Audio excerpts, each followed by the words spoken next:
I love when a new catalog comes out because we have so much more new books, and I love new books. So here are just a few of our new titles. I'm just going to show you a few of the ones that I have here. We have a lot more. Feel free to ask any questions in the new title section.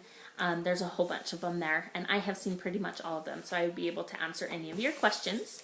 So here is one of my new favorites. It's called Very First Book of Things to Spot, and this is great for young kids. I actually sat down with my 2-year-old yesterday when it came in the mail, and we sat and played with this.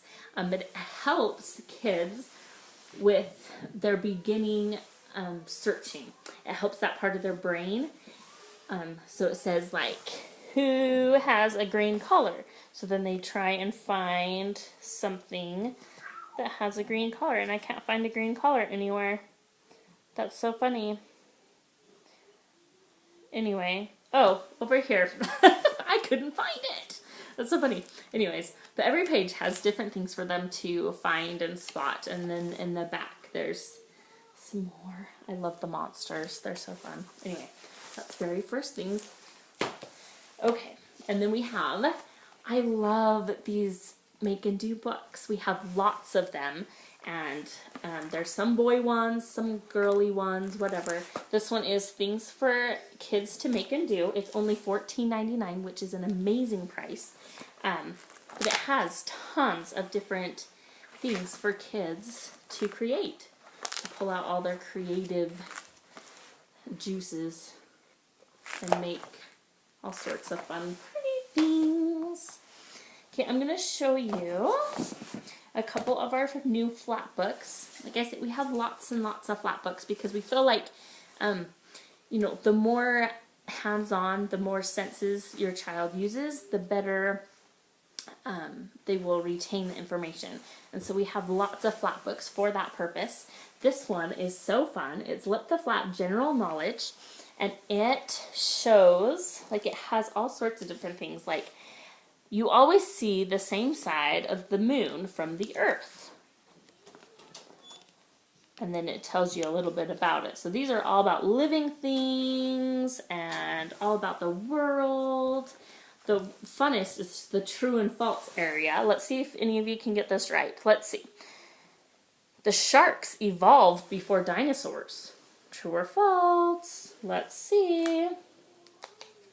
True. The first sharks appeared around 450 million years ago. I didn't know that. Anyway, these are so fun. My kids, we love the questions and answers and any of the flat books. They're so fun. See Inside Weather and Climate. To this one is fabulous. If you look at it, it's another flat book, and it tells all about different types of weather. What's the weather like today? Where does the weather come from? And then all the weather climates from around the world, so they know the different things about that. We homeschool, and so we're going to be learning about the weather next year, and I'm really excited about this book to be able to teach them that. I'm going to, I'll show you. We have a couple of these. They're little pocket books. We have Mammals and Reptiles, and it's great for the nonfiction readers that just absolutely love information. But it has all sorts of different reptiles in it and all the information about them. I don't know if you can see that. And like I said, they're really small. You can just stick it in a purse, a bag, or even like a little, if you've got a big pocket books, whatever. It would probably fit in a lot of back pockets. Anyway, this is great for like even a trip, if you're going on a trip or something like that, just to keep them occupied for a while. We have a lot more of our pocket doodling books. This one I was super excited about. We have a large fashion book, and this is our pocket edition of it. But the kids can just doodle. They can create their own clothes, design them, their hair, just whatever. And these pocket ones are so fabulous. Like I say, you can just stick it in your purse, take it with you to the grocery store when your kids are whining because they're tired.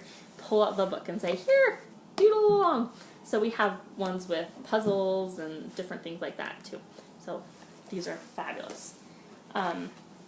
We do have a couple of new chapter books. I'm just going to show you this one. These are Choose Your Own Ever After. We have 2 of these. It's ones that you get to choose which way or where you're going to go. Well, so it will ask you a question. If you think Frankie should go to the beach, vacation with her dad, then turn to page 72.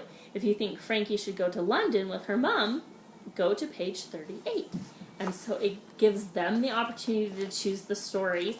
And I would suggest these be at least age 14, possibly even older. So anyway, I think those will be really fun. Now I'm just going to tell you a little bit about a couple of our storybooks that just came out. This one's Jessica's Box. I love Peter Carnivus. I think that's how you say it. Anyway, he is a great author. We have The Children Who Love Books and The Boy Who Fell on the Page. Those are 2 of my very favorite books. This one is about a girl who goes to school and she wants a new friend. And in her box every day she takes something else to try and make new friends. And at first they're like, yeah, that's great. They love what she brings, but then easily get distracted and go and do something else. And she's sad. She wants to make some friends. And so one day she ends up putting herself in the box. Let's see, where is it? She ends up putting herself in a box. And then a boy comes and finds her and wants to play. It's like, oh, I found you. And so it's kind of a story to tell that the best thing you can do to make friends is to be yourself. It's a really cute book. There's also Bears Don't Read. This one is a story about this bear that finds a book in the forest and he thinks that, well, he's like, I want to learn to read because I just know that there's more out there, just worlds that you can find out in a book. So he goes and he's like, I'm going to go find somebody who can teach me to read. And so he goes to the town and everybody runs from him because he's a bear. And he ends up at the library and the police come and try and stop him. And then this little girl comes and she says, oh, you don't look scary to me. And then she finds, or she says that she's learning to read too. So she comes and teaches the bear everything that she learns in school, and they learn to read together. And it's just a sweet story.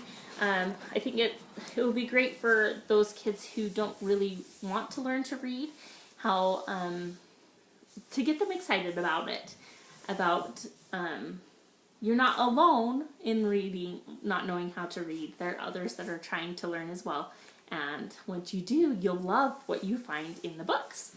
So that's great. Now I'm going to tell you about one of my new favorite ones, and then this will be my last. But it's A Tale of Two Beasts, and this story it's one that tells both sides of the story. So, because there's always 2 sides of a story. And so this girl, she finds this beast in the forest and wants to take him home. And she does all this stuff with him, picks him up, wraps him up in the scarf, gives him a house, all that stuff, shows him all of her friends, and then he runs out the door. She's like, oh no, what happened? And then he comes back. She's like, oh, he's not that bad after all. He came back. Now here's the story of the squirrel. He says that this beast came and kidnapped me, tied me up, and took me home. Put me in this, how does he put it? In a tiny box with nothing for him to do or anywhere to hang from. And she took me to see all these other beasts, and it was crazy. And then he finally found a way to get out, and he left. But then he realized he was kind of boring. He kind of bored. He kind of liked the girl. And so he went back, and they end up running together and having fun because they realize that they're not so bad. Anyway, it's just a cute story to realize that there are two stories to everything. Anyway, so I hope you really like those. And like I say, look at the new books in the new title section and ask me any questions that you have. Okay, we'll see ya. Bye.